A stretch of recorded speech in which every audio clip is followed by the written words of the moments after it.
I thought I'd do something a little different today. I'm going to do a kind of a show and tell. My favorite, if I had to choose a favorite tabletop role-playing game, if I absolutely, was going to go to a desert island and could only take one with me, it would be Call of Cthulhu. It's it uses my favorite, or for a long time, what was my favorite RPG engine, which is the Chaosium's basic role playing. That later on was sort of superseded by Atlas Games' Over the Edge second edition, which is now being put out on their website as Warp, which stands for something, and I don't remember what it stands for. Anyway, it's a great system, but still the runner-up, I guess, would then have to still be basic role-playing. I love it. I think it's an incredibly versatile system. I think it's a great system for teaching new players because it's light enough that it's not too daunting, but it is structured enough that it gives a new player something to hang on to. They can look at their character sheet and use it as a guide, not necessarily for who they are, but for things they can do. And I think that can really help when somebody's just starting out, when they don't know any of the traditions and what you can do as a role player. Anyhow, I love basic role playing. I think it's a fantastic system, and Call of Cthulhu uses that. So it was a pretty logical thing for me to switch over to it at one point. I started just with basic role playing Future World and Magic World from the World's Wonder box set from the 80s.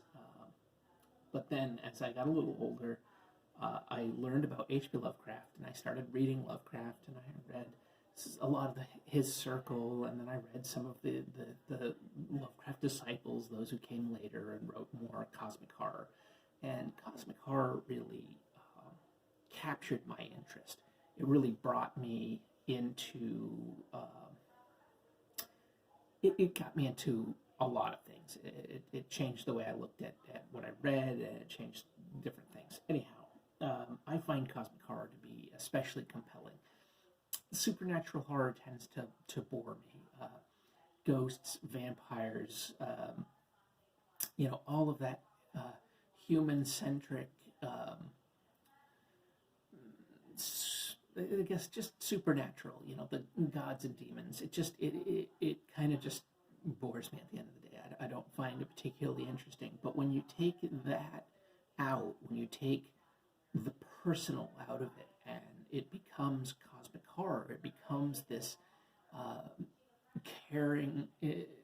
careless universe, a universe that just does not look out for you in any way. It doesn't hate you, it's not hostile toward you because it doesn't care. I find that more chilling, more interesting, also in some ways more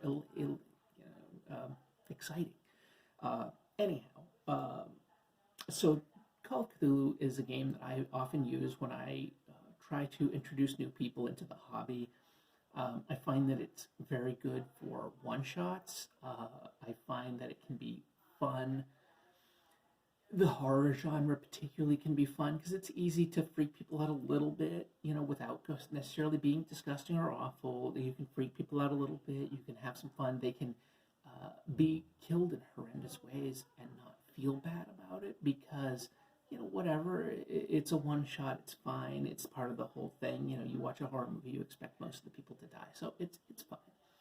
Anyhow, this is all me blah-blahing because I wanted to kind of do a little bit of a show and tell of some of my favorite stuff. I was out of the hobby for a long time. I paid attention to it, I sort of stayed connected to it, but I didn't do any tabletop role-playing really in any real serious way for over a decade, which was really a bummer. I had one about halfway through that where I tried to get something going and it just didn't work out. But then with the urging of my wife, back in I guess this was in 2019, although what is time anymore? Back in 2019, I went to a gaming convention in the DC area and got a chance to play several RPGs, which was great. And then I got a chance that year also to run a handful of games for a couple of different groups of people, which was very cool. And then obviously everything went to crap in 2020. But that did afford me the ability to go and do some online gaming, which is not my cup of tea, generally speaking. I like to sit around a table, and I'm an antisocial person, but there's something about the social aspect of tabletop gaming that I like. Board games, RPGs, the whole thing. Um, so I got a chance to run Tales from the Loop, uh, which was very cool, very fun. And then I did some Dungeon Crawl Classics also, which is, it's a goof. Dungeon Crawl Classics. I'm sure you can take it seriously. I'm sure you can, but I don't want to. That's a game that I find fun to play in the spirit that I might play Paranoia or something like that. It's fun. It's silly. It's weird, and I like that a lot. But I always come back to Call of Cthulhu. It always sort of calls me back. I want to run other things. I love other games. I very much want to run a cyberpunk game. I always want to run an Ars Magica campaign. That's like a big dream of mine, but we'll see. I don't know when that's ever going to be a real thing that I can do. In the meantime, however, I have been thinking lately about the possibility of running some Call of Cthulhu. Now, you can see here I have these two massive box sets, Horror on the Orient Express and Mask and Annihilate the Tap. Now, these are not the first versions of these I've owned. I had the original Horror on Orient Express on the Orient Express. I sold that off because I didn't need to. And I had a previous version. It wasn't the original, but I had a previous version of Masks as well. And I had those, and then I bought these really beautiful, beautiful, massive, extensive sets. And I've never run them. I've never run them at all. I didn't run an earlier version of them. I've never even played in them. I have not run them at all. And that's in part because I never really ran pre-published adventures. Even as a kid, when I got into tabletop RPGs, I always wrote my own stuff and I always just early on I just ran things off the cuff, and then later on I started to actually try to write things out. But I always wrote my own adventures and plotted out my own campaigns in whatever game that I might be playing. If I when I ran Fading Suns for a couple of years, it was all I didn't use anything that they had published. I used the information, but I wrote my own stories and all that. I guess that was always sort of part of it. I got into tabletop role-playing games in part because I was getting into writing, and it was a way to explore plotting and character development and things like that.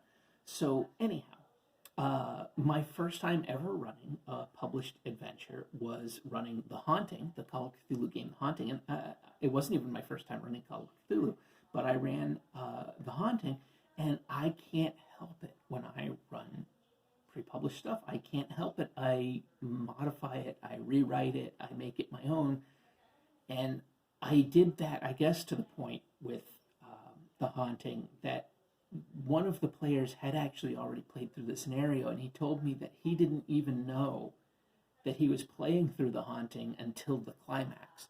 It was only at that point that he's like, "Oh, wait a minute, I know what this is," but I can't help it. I end up rewriting things. It's just how I do it. And I will, if I'm going to run some Call of Cthulhu, and I'm going to talk about that here in a little bit. If I'm going to run some of these pre-published adventures and campaigns, I'm going to end up rewriting things because there's things that I end up not responding well to. It's spoiler alert for Orient Express campaign that has been out for like 30 plus years, so I'm sorry if I'm spoiling something, but the villain, one of the villains in this campaign, to me, I guess I won't spoil it because I won't say what it is, but to me, it doesn't fit.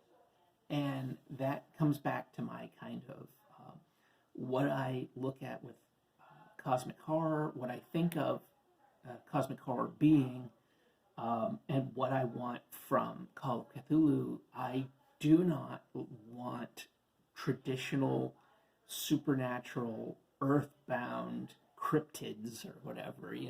I don't want werewolves or ghosts or vampires. um, I think that's just goofy. It doesn't, to me, it doesn't fit. And I know that not the I'm not the arbiter of what you do. If you like that, that's fine. I'm not gonna be in a game at a convention. Some keeper sends out a a mummy or something. I'm not gonna flip out and go, "This is crap. This isn't." I'm not gonna say, "Fine, whatever." But in my game, I'm not gonna put a vampire or a werewolf or a Sasquatch. I'm not gonna put them in there. If I did a Sasquatch, if I did, I would definitely rewrite things so that it would be some kind of species split off of humans from some time, an expansion on a Cro-Magnon or a Neanderthal or something, whatever. I would have some kind of reason for it being there that makes more sense to me than the freaking Bigfoot. It just, I don't know, it just seems silly to me. Anyway.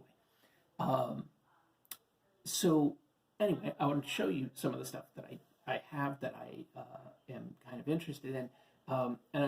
Because I've been thinking about running the game lately, I've been thinking about trying to run a campaign. And if I did that, because my time is somewhat limited, I have thought about running a published campaign. And really what I would love to do, what I absolutely would love to do, is run Horror on the Orient Express or Masks of Annihilation. Probably I would run Orient Express first. That would be the most likely one for me to run first. But everything I have seen leads me to believe that these games, both campaigns, would take well over a year, possibly two. With the pandemic going on, and probably for the foreseeable future, a lot of my games being done online, I find that 2-3 hours is like the most I would want to be on a game, and I have thought about limiting it even down to an hour and a half to 2 hours. And that would take flipping forever with these games. The average amount of time that I've seen Horror and Orient Express taking is well over 100 hours.